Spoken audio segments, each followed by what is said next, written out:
கர்த்தருடைய பரிசுத்த நாமத்திற்கு மகிமை உண்டாகட்டும். மகிமையான ஒரு காலையிலே உங்களை சந்திப்பதிலே கர்த்தருக்குள் சந்தோஷம் அடைகிறேன்.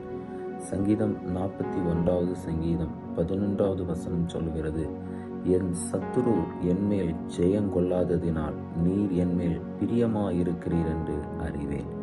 பிரியமான தேவ பிள்ளைகளை, ஆண்டோட வார்த்தை சொல்கிறது, சத்துரு என்மேல் ஜெயங்கொள்ளாததனால் நீர் என்மேல் பிரியமாய் இருக்கிறீர் என்று அறிவேன். தாவீது ராகத் தலைவனுக்கு இந்த சங்கீதத்தை ஒப்புவிக்கும் போது பாடுகிற ஒரு சங்கீதமாய் இந்த சங்கீதம் காணப்படுகிறது. தாவீது சொல்கிறார், சத்துரு என்மேல் ஜெயங்கொள்ளாததினால். பிரியமான தெய்வ பிள்ளைகளே, சங்கீதம் 3:1 சொல்லுகிறான், எவ்வளவாய் என் சத்துருக்கள் பெருகி இருக்கிறார்கள். எவ்வளவு சத்துருக்கள் தாவீது சொல்கிறேன், எனக்கு விரோதமாய் பெருகி இருந்தாலும் அவர்களை ஜெயங்கொள்ளாதபடிக்கு, அவர்கள் எனக்கு விரோதமாய் யுத்தம் பண்ண வரும்போது அவர்கள் ஜெயங்கொள்ளாததினால ஒரு காரியத்தை நான் புரிந்து கொள்கிறேன், கர்த்தர் என் மேல் பிரியமாயிருக்கிறேன். பிரியமான தெய்வ பிள்ளைகள், இந்த உலகத்தில் எத்தனையோ சத்துருக்கள், பிசாசானவன் நம்முடைய வாழ்க்கையிலே நம்மை தோல்வியடைய பண்ண வேண்டும் என்று எத்தனையோ நேரங்களிலே நமக்கு விரோதமாய் போராடின காலகட்டங்கள் உண்டு.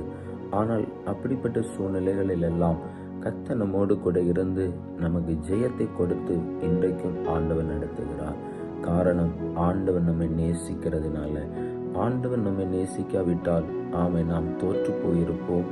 இன்றைக்கு ஒருவேளை இந்த பூமியில கூட இல்லாமல் போயிருப்போம்.